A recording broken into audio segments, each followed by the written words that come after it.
Okay, so roof box yang kita orang pakai ialah daripada Taka. Taka punya roof box. Yang jenis yang kami ambil ni jenis yang macam design dia slim, tapi jenis yang lebar. Sebab kami nak dia macam banyak benda kita boleh letak dekat situ kan. And then plus sebab masuk kawasan parking kan dia ada limit tau. So kami tak nak macam lebih daripada sini. So kalau ikutkan this whole antara roof box kali dengan M6 ni punya badan, dia lebih kurang 2.0 ke 2.1, cun-cun lah untuk lepas macam basement punya parking yang 2.1 punya level tu. Dan yang ini dia punya mounting. So this is the mounting yang Taka pakai. Masa time tu nak buat roof box, masa time tu kami pergi dekat Taka area Juru, Penang. Masa time tu mounting dia on the spot, dia macam ad hoc, dia adjust lah sebab macam dia nak bagi betul-betul grip kan. Sebab mungkin orang tak ada mounting yang sesuai at the time, tetapi sekarang mungkin dah ada lah.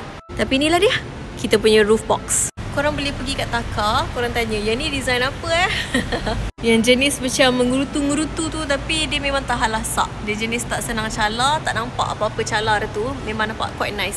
And luggage boleh letak kat dalam ni pun quite banyak. Luggage yang I pernah bawa dalam 20 inch, 24 inch macam tu, muat letak dekat dalam tu. Ni kalau nak buka dia, kita kena pakai dia punya kunci and kena panjat dia.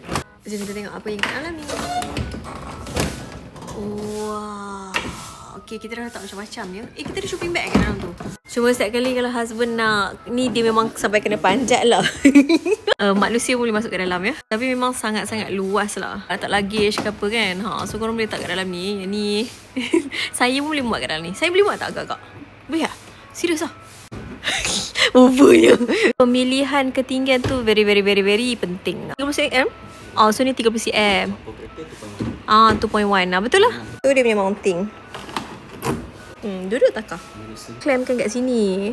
Okay, faham. Belilah box daripada Taka. Tiba-tiba